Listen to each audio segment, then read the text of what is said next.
이제 우리는 단순히 행동을 따라하고 리액션을 잘해주는 단계를 넘어 상대방의 마음 깊숙한 곳에 자리 잡은 심리적 본능을 건드려 볼 차례입니다.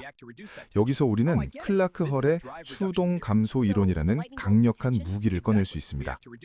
헐의 이론에 따르면 모든 생명체는 배고픔, 갈증 혹은 심리적 불안과 같은 내적 긴장 상태, 즉 추동을 가지고 있으며 이를 해소하기 위해 행동합니다. 그리고 이 추동을 줄여주는 대상에게 강력한 유대감을 느끼게 되죠. 인간관계에서도 마찬가지입니다.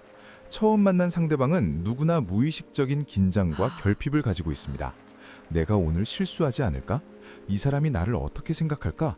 하는 불안감부터 시작해 평소에 주변 사람들에게 인정받지 못했거나 이해받지 못했던 심리적 갈증이 바로 그것입니다. 여러분이 해야 할 일은 대화 속에서 상대방이 가진 이 심리적 추동이 무엇인지 포착해내는 것입니다. 상대방이 은연중에 자신의 성취에 대해 이야기한다면 그 사람의 현재 추동은 인정입니다. 이때 여러분이 정말 대단하시네요. 그 과정이 쉽지 않았을 텐데 어떻게 견디셨어요? 라고 묻는 순간 상대의 인정 욕구라는 추동은 급격히 감소합니다. 반대로 상대가 힘든 고민을 털어놓는다면 그의 추동은 공감과 안식입니다. 이때 여러분이 많이 힘드셨겠네요. 제가 그 마음 조금은 알 것 같아요. 라는 한마디를 건네면 상대의 심리적 긴장은 눈 녹듯 사라집니다. 헐의 이론에서 가장 중요한 포인트는 추동을 감소시켜주는 자극은 학습의 효율을 극대화한다는 점입니다. 즉, 여러분이 상대의 심리적 결핍을 채워주는 존재가 되는 순간 상대방의 뇌는 당신을 나에게 반드시 필요한 사람으로 학습하게 됩니다. 이는 단순한 호감을 넘어선 강력한 정서적 의존과 신뢰를 형성하는 과정입니다. 맛있는 음식이 배고픔이라는 추동을 해결해주듯 여러분의 따뜻한 말 한마디가 상대의 심리적 허기를 채워주는 것이죠. 하지만 주의할 점이 있습니다. 상대방의 추동을 정확히 파악하지 못한 상태에서 던지는 위로나 칭찬은 오히려 역효과를 낼 수 있습니다. 인정받고 싶은 사람에게 동정을 표하거나 조용히 쉬고 싶은 사람에게 끊임없이 질문을 던지는 것은 오히려 새로운 추동, 즉 짜증이나 회피라는 긴장 상태를 만들어내기 때문입니다. 그래서 이 단계에서는 말하기보다 듣기가 훨씬 중요합니다. 상대방의 단어 선택, 목소리의 떨림, 그리고 표정의 변화를 세심하게 관찰하세요. 그 안에 상대가 지금 당장 해결하고 싶은 심리적 갈증의 힌트가 들어 있습니다. 결국 고수들의 대화법은 상대방을 무대 위에 올리고 자신은 완벽한 관객이자 서포터가 되는 것입니다. 상대방이 무대 위에서 자신의 이야기를 마음껏 펼치며 심리적 카타르시스를 느끼게 해주세요. 그렇게 상대의 추동이 감소하고 평온한 상태인 항상성을 찾게 될 때 그 평온함의 중심에는 바로 여러분이 서 있게 될 것입니다. 이것이 바로 손다이크가 말한 자극과 반응의 연결을 넘어 한 인간의 본능적인 욕구를 지배하는 심리 기술의 정점입니다. 자, 이제 우리는 시각적 자극부터 무의식의 동기화, 그리고 내면의 결핍을 채워주는 방법까지 알아봤습니다. 하지만 이 모든 기술이 완벽하게 작동하기 위해 반드시 전제되어야 할 조건이 하나 더 있습니다. 바로 손다이크의 세 번째 법칙, 준비성의 법칙입니다. 다음 파트에서는 상대방이 내 호감을 받아들일 최적의 타이밍을 포착하고 만남의 마무리를 완벽하게 장식해 평생의 인연으로 만드는 기술을 다뤄보겠습니다. 이제 우리는 상대방의 내면 깊숙한 추동까지 다루는 법을 알게 되었습니다. 하지만 아무리 좋은 씨앗도 메마른 땅에 심으면 싹을 틔울 수 없겠죠? 여기서 우리는 손다이크의 세 번째 법칙인 준비성의 법칙을 반드시 기억해야 합니다. 이 법칙은 학습자가 학습할 준비가 되어 있을 때 학습이 가장 효과적으로 일어난다는 원리입니다. 이를 인간관계에 대입해보면 상대방이 나와 상호작용할 심리적, 분리적 준비가 되어 있는지를 파악하는 것이 호감 형성의 전제 조건이라는 뜻입니다. 준비성의 법칙을 실전에서 활용하는 가장 구체적인 방법은 바로 적절한 거리두기와 타이밍입니다. 많은 사람이 처음 만남에서 과도한 의욕을 보이다가 상대방의 영역을 침범하고 납니다. 상대방은 아직 마음의 문을 열 준비가 되지 않았는데 너무 사적인 질문을 던지거나 과도하게 몸을 밀착시키는 자극을 주면 뇌는 이를 호감이 아니라 위협으로 받아들입니다.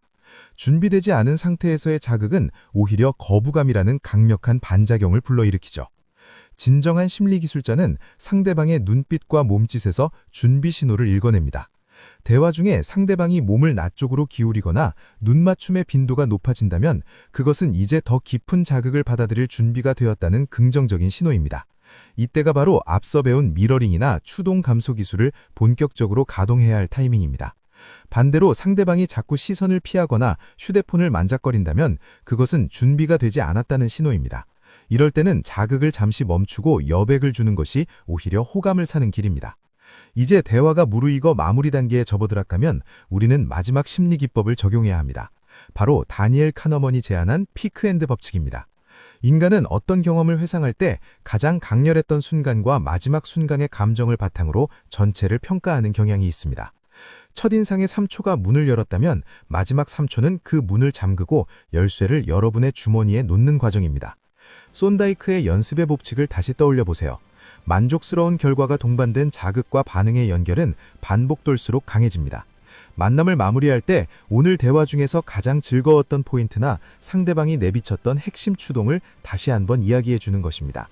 오늘 말씀하신 그 프로젝트 이야기 정말 인상 깊었어요. 덕분에 저도 큰 동기부여를 얻었습니다. 라고 말하며 상대에게 마지막 인정이라는 보상을 던지세요. 이렇게 마지막 순간에 긍정적인 자극을 주면 상대방의 뇌는 오늘 전체의 만남을 매우 만족스러움으로 저장하게 됩니다. 그리고 연습의 법칙에 따라 이 만족스러운 기억은 다음 만남에 대한 기대감으로 이어지죠. 첫인상의 마법은 단순히 첫 3초에만 머무는 것이 아니라 그 3초의 씨앗을 마지막 순간에 보상으로 꽃 피울 때 완성됩니다. 심리학을 공부한다는 것은 결국 타인의 마음을 조종하는 것이 아니라 타인의 마음이 움직이는 길을 미리 닦아두는 일입니다.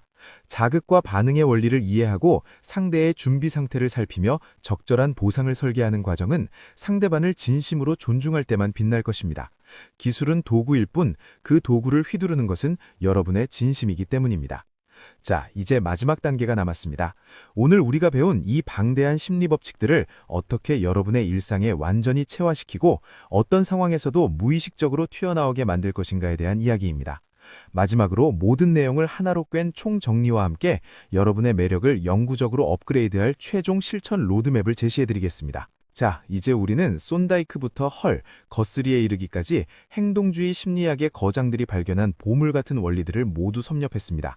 하지만 아무리 좋은 지식도 내 것으로 만들지 않으면 그저 머릿속에 머무는 정보일 뿐이죠.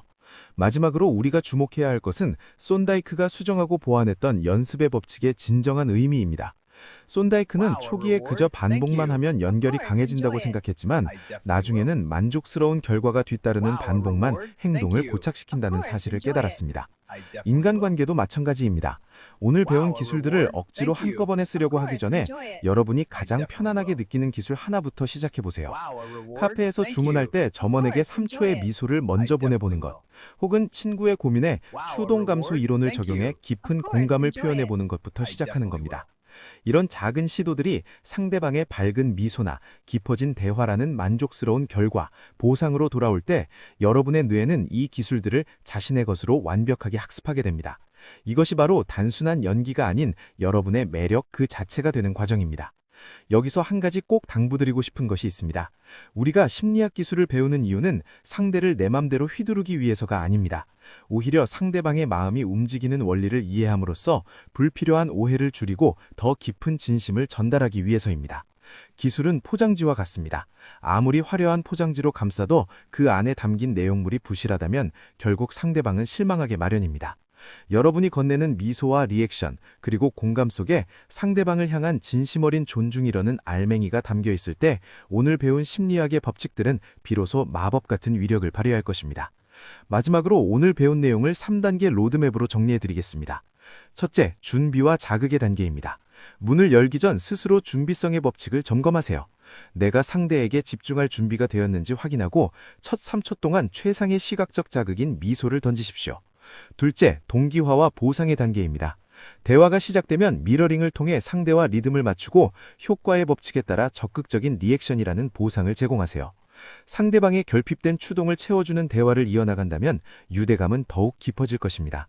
셋째, 각인과 확장의 단계입니다. 피크앤드 법칙을 활용해 가장 긍정적인 순간에 작별 인사를 나누고 오늘 하루의 만족감을 연습의 법칙으로 승화시켜 꾸준히 실천해 나가는 것입니다. 여러분, 인간관계는 복잡한 수수께끼 같지만 그 밑바닥에는 나를 알아봐주고 나를 편안하게 해주는 사람을 사랑한다는 단순한 진리가 흐르고 있습니다. 오늘 이 긴 대본을 함께 해주신 여러분은 이미 그 진리를 과학적으로 이해하고 실천할 준비가 된 분들입니다. 3초의 마법은 이제 여러분의 손끝에 있습니다. 오늘 처음 만나는 그 누군가에게 여러분이 먼저 따뜻하고 강력한 자극이 되어주시는 건 어떨까요? 그 자극이 만들어낼 아름다운 반응들이 여러분의 일상을 호감과 행복으로 가득 채우길 진심으로 응원합니다. 지금까지 첫인상을 결정짓는 3초의 마법, 상대방이 나를 좋아하게 만드는 심리 기술이었습니다. 시청해주셔서 감사합니다. 여러분의 모든 만남이 마법처럼 빛나길 바랍니다.